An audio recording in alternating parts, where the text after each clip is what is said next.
in from the garden. So it is the first full week of October here in Northwest Iowa, and since all of my dahlias are blooming beautifully, I thought that this would be the perfect time to film a dahlia tour for you guys. Now, if you've been watching my videos at all through the course of the summer, you know that I was really late on getting my dahlia tubers in the ground because of the pergola build that we were doing. The beds where the dahlias are planted were right around the pergola, and I didn't want to put anything in the ground until all those posts were set and the rafters were up. So I planted my dahlias probably a good month and a half later than I should have. So I think this is actually probably the first week that most of my dahlia plants have actually been blooming. So I thought it'd be fun to do a tour to show you all of the varieties that I'm growing. Now I have a couple different spots in the garden where I'm growing my dahlias. The patch behind me is the main area. I have about 10 more plants across the patch. And then halfway into the garden, I have all the dahlias that I've grown from seed, which have been really fun to watch bloom throughout the season. Now, as you know, when you grow dahlias from seed, you never actually know what you're going to get. But I had some really nice ones that I think I actually am going to save the tubers from for next year. So I'll show you those once we get to them. But let's start with this main patch behind me, and I'll show you all of the varieties that I have planted. All right, so I'm going to start over in this corner and just work my way that way. And I have 3 rows of dahlias deep in this bed, and then I'm not even sure how many I have across, but I probably have about 40 different plants just right in this bed. And hopefully that sun isn't coming in on my face too bad. But the first ones here in this corner, these are all labeled Old Rose Mix, which is a mix that I got from Eden Brothers. And I'll put some close-ups on the screen as I go through these, but aren't they just beautiful? These are a dark burgundy in the center, and then they come out to a pink on the outside. And behind me, I'll put a close-up of this on the screen. But this is a different Old Rose Mix variety. It's a little more of that raspberry color, and it's absolutely beautiful. And the one thing that I really like about these two is the dark foliage that they have. Now this larger purple bloom, this is an Ivanetti, which I have been cutting off of this for quite a few weeks.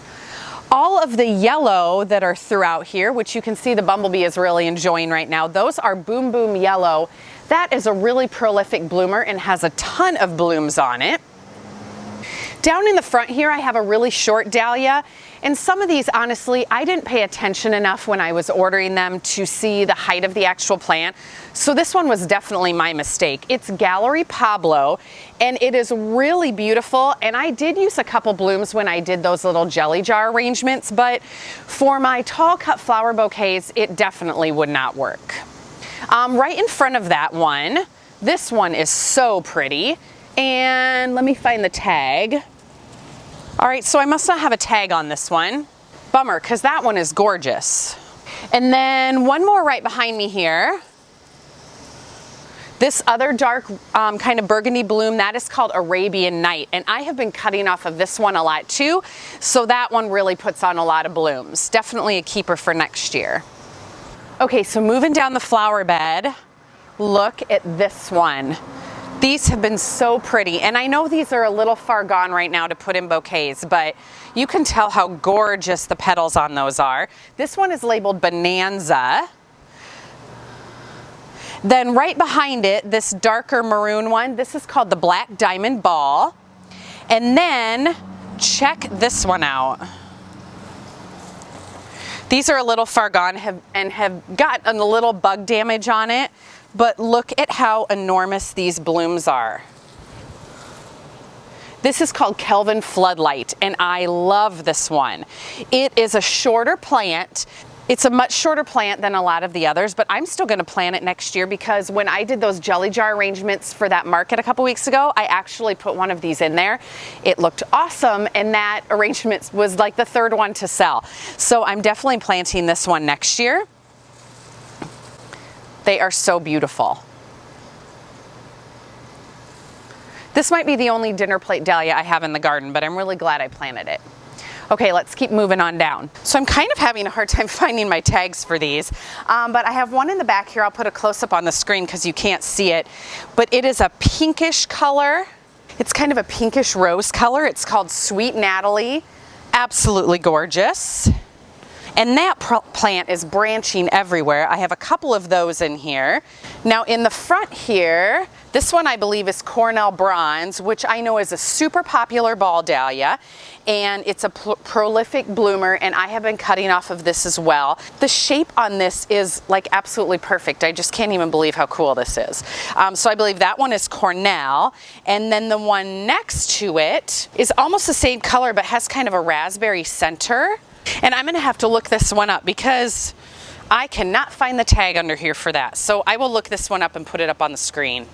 All right, then I have this little pom-pom white next to it, and I have cut a lot off of this one too. This is Small World, another prolific bloomer. And then down past that one is a really deep purple. That's Optic Illusion. And then just past that, there are a ton of red ball blooms. Those are all Cornell. So I have both the Cornell and the Cornell Bronze, both really great bloomers. And then back in the corner, I have a couple that have not even bloomed yet. I'm wondering if that's because of lack of sunlight. So hopefully I see a bloom on those yet this season. All right, let's hop across the path to show you the other dahlia tubers, which are mostly mixes. All right, so in this little patch of the garden right next to all of my celosia, I have about 10 more dahlia plants. This first white one, which is past its prime for using in vase life. This is Petra's Wedding. I have cut a lot of blooms off of this, and it has really great stem length. So this is definitely a great one I'll plant for next year.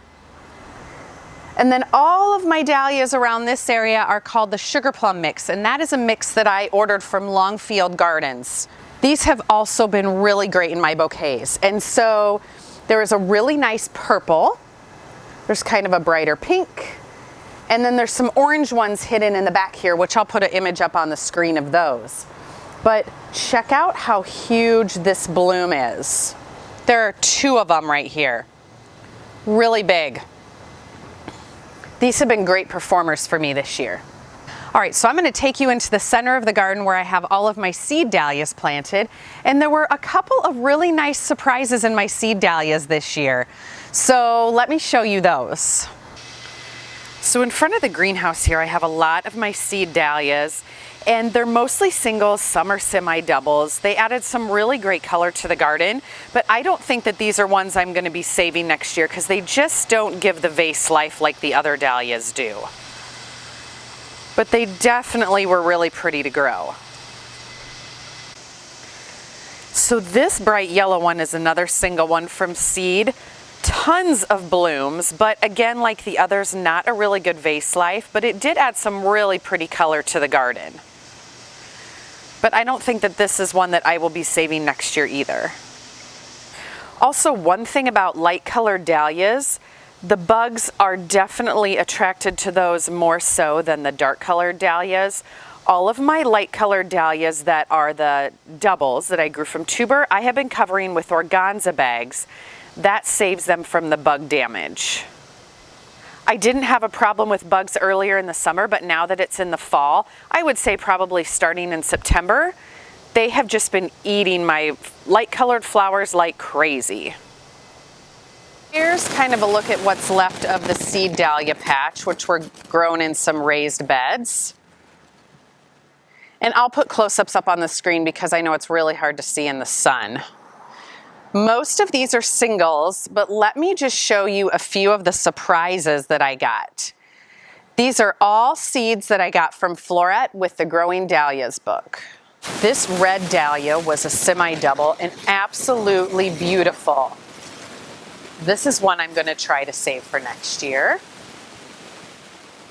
This one, which you can see there's a bee currently enjoying it. This almost has that anemone look to it. It has the big petals and then the little white fluffy petals in the center. It has a really different look to it. So I'm going to try and grow this one again next year. It was a really fun surprise. This is a definite saver for next year. This is a full-on double dahlia, kind of a pinkish lavender color. I have cut a lot of blooms off this one as well. They have really long stems, great vase life. I'm definitely saving the tubers from this for next year. Probably the best overall dahlia from all of my seed dahlias is this reddish orange one. It has been blooming nonstop for at least 2 months for me. It has really good stem length. I would say all of the plants are at least 5 feet high. Here you can see the color a little better. Again, this is too far gone to use for any bouquets, but I have 2 new buds just about ready to open. I'm going to cover these with organza bags, and then I'm going to use these in an upcoming bouquet. I definitely am saving the tubers for these for next year. Okay, so that's going to do it for this video. I hope you guys enjoyed seeing all the dahlia varieties that I have blooming right now in the garden. And I hope that I get a few more weeks of good weather to make some more bouquets for clients. I have a whole succession planting of sunflowers that hasn't even bloomed yet, and so I'm hoping that that does so next week and I can make some really pretty dahlia and sunflower bouquets. So stay tuned for a lot more content through the fall and winter. I'm going to be sharing all of my garden plans for next year. I'm going to double the amount of flowers that I'm planting. So I'll be sharing all the different varieties I'm growing and how I'm planning for the upcoming season. So stay tuned for all of that. We'll see you soon.